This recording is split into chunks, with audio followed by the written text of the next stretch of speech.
ज्योति सिंह विधि विधान के साथ करवा चौथ की व्रत की और चलनी के सामने तो पवन सिंह नहीं थे। पवन सिंह ज्योति सिंह को पानी तो नहीं पिलाए, लेकिन उनके नाम की व्रत ज्योति सिंह ने की। लेकिन इसके एक दिन बाद ही पवन सिंह ने खुद को सरेंडर कर दिया और पवन सिंह बिहार विधानसभा के चुनाव नहीं लड़ने का ऐलान किए, जबकि ज्योति सिंह ने जो जन सुराज के संस्थापक प्रशांत किशोर है उनसे मुलाकात की और विधानसभा चुनाव लड़ने की तैयारी शुरू कर दी है।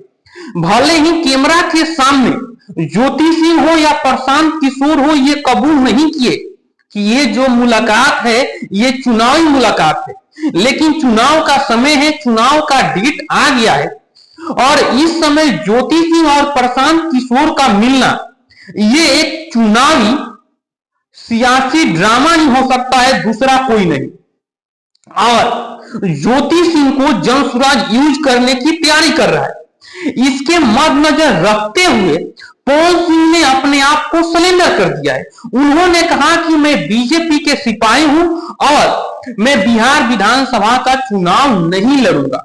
यानी ये भी बात लगभग तय थी कि पवन सिंह जहां से चुनाव लड़ेंगे वहीं से ज्योति सिंह चुनाव लड़ने की तैयारी कर रही और ये देखते हुए पवन सिंह ने अपने आप को सरेंडर कर दिया।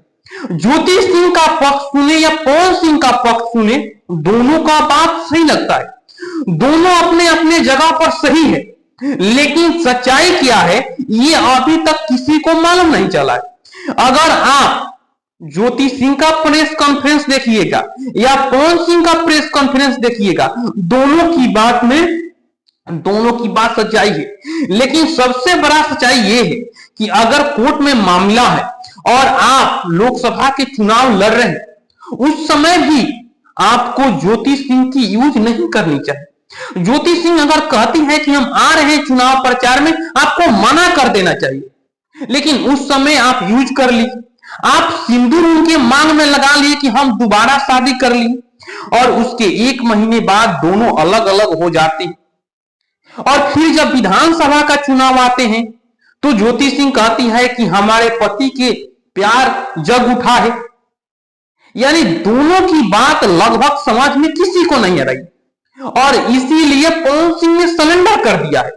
पवन सिंह जो चुनाव लड़ने के लिए जो गृह मंत्री अमित शाह से मिल लिए, यहां पर उपेंद्र कुशवाहा के चरण में गिर गए और उसके बाद सरेंडर करना, ये जो दिखाता है कि ज्योति सिंह के दबाव में पवन सिंह ने सरेंडर किया।